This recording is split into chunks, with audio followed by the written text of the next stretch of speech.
दोस्तों मेरे चैनल में आपका स्वागत है। दोस्तों आज के इस वीडियो में मैं आप लोग को बताने वाला हूं कि अगर आप अपने कोचिंग को कानूनी तरीके से रजिस्टर करना चाहते हैं, आप चाहते हैं कि आपका कोचिंग पूरे प्रॉपर तरीके से रजिस्टर हो जाए, सारा रजिस्ट्रेशन हो जाए, कोई भी प्रशासनिक व्यक्ति आपको परेशान नहीं करे, आप उसके लिए बेफिक्र रहें, फिर आप अपने काम में ध्यान दें।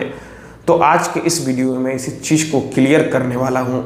तो दोस्तों इसे जानने के लिए आप इस वीडियो में अंत तक बने रहें, और अगर आप मेरे चैनल पर नए हैं तो फिर चैनल को सब्सक्राइब करके बेल आइकन को भी प्रेस कर लीजिए, ताकि मैं जब भी कोई ऐसी इन्फॉर्मेटिव वीडियो आप लोग के लिए अपलोड करूं तो फिर आप लोग को उस वीडियो की नोटिफिकेशन मिल सके।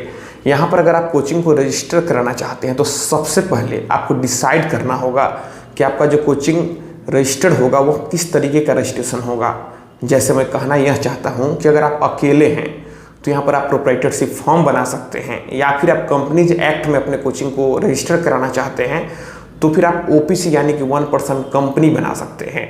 वहीं अगर कई लोग हैं तो आप यहाँ पर पार्टनरशिप फॉर्म बना सकते हैं, लेकिन आप फिर चाहते हैं कि कंपनीज एक्ट में रजिस्ट्रेशन हो, क्योंकि जब आप कंपनीज एक्ट में रजिस्ट्रेशन कराते हैं तो सेंट्रल गवर्नमेंट से रजिस्ट्रेशन हो जाता है, आपका नाम इसमें सिक्योर हो जाता है। तो फिर पार्टनरशिप का यहाँ पर एडवांस रूप LLP होता है, आप LLP बना सकते हैं।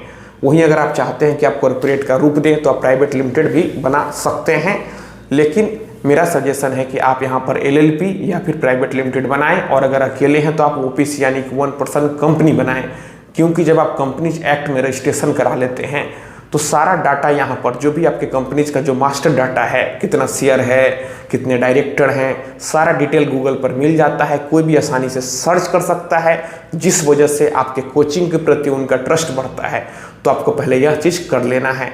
उसके बाद यहाँ पर आपको अपने कोचिंग को MSME में रजिस्ट्रेशन करा लेना चाहिए, और फिर SOP एक्ट में भी आप रजिस्ट्रेशन करा सकते हैं, आपको करा ही लेना चाहिए। उसके बाद अगर आप ऑनलाइन पढ़ाते हैं, आपके कोचिंग का लोगो है, आप चाहते हैं कि आपके लोगो को कोई कॉपी नहीं करे, तो फिर उसके लिए अपने कोचिंग का लोगो किसी भी प्रोफेशनल से बनवा लेना चाहिए, और फिर नाम और लोगो दोनों को ट्रेडमार्क में रजिस्ट्रेशन करा लेना चाहिए। आप यहाँ पर कॉपीराइट में भी रजिस्ट्रेशन कराएं। आप क्वालिटी वाला एजुकेशन देते हैं तो ISO से भी आप अपने कोचिंग को रजिस्टर करा लें। उसके बाद हर स्टेट का कुछ लोकल लॉ होता है। अगर आपके स्टेट में यहाँ पर कोचिंग एक्ट लागू होता है तो कोचिंग एक्ट में भी रजिस्ट्रेशन करा लेना चाहिए। अब यहाँ पर कोचिंग एक्ट में रजिस्ट्रेशन कैसे होता है, तो आपके ज़िले के जो DM ऑफिस होता है वहाँ से जाकर आप पता कर सकते हैं, वहाँ से फॉर्म ला सकते हैं।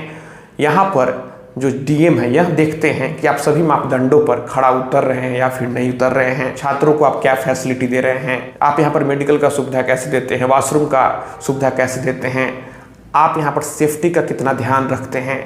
यहाँ पर पूरा प्रॉपर टीम आकर इंस्पेक्शन करता है, फिर यहाँ पर कोचिंग एक्ट में भी रजिस्ट्रेशन हो जाता है। फिर आप उसके बाद पूरे लीगली तरीके से अपने कोचिंग को रजिस्टर करा लेते हैं, फिर कोई भी आपको परेशान नहीं कर सकता है। आप ऑनलाइन और ऑफलाइन दोनों प्लेटफॉर्म पर पढ़ा सकते हैं।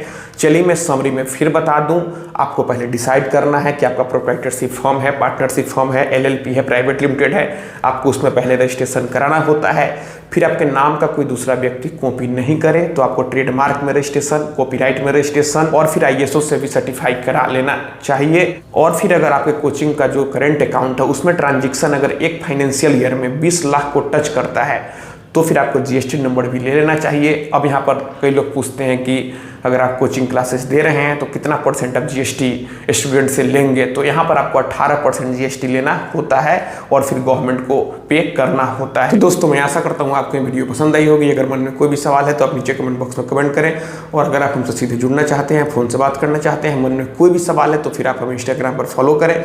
मेरा इंस्टाग्राम पर वही यूजर नेम है Pritesh1584, आप हमें फॉलो करें, मैसेज करें, और अगर फ़ोन से बात करना है तो फिर इंस्टाग्राम पर ही मैसेज करके अपॉइंटमेंट बुक कर ले। तो दोस्तों हम लोग मिलते हैं अगले वीडियो में एक नए टॉपिक के साथ। तब तक आप अपने परिवार का ख्याल रखें।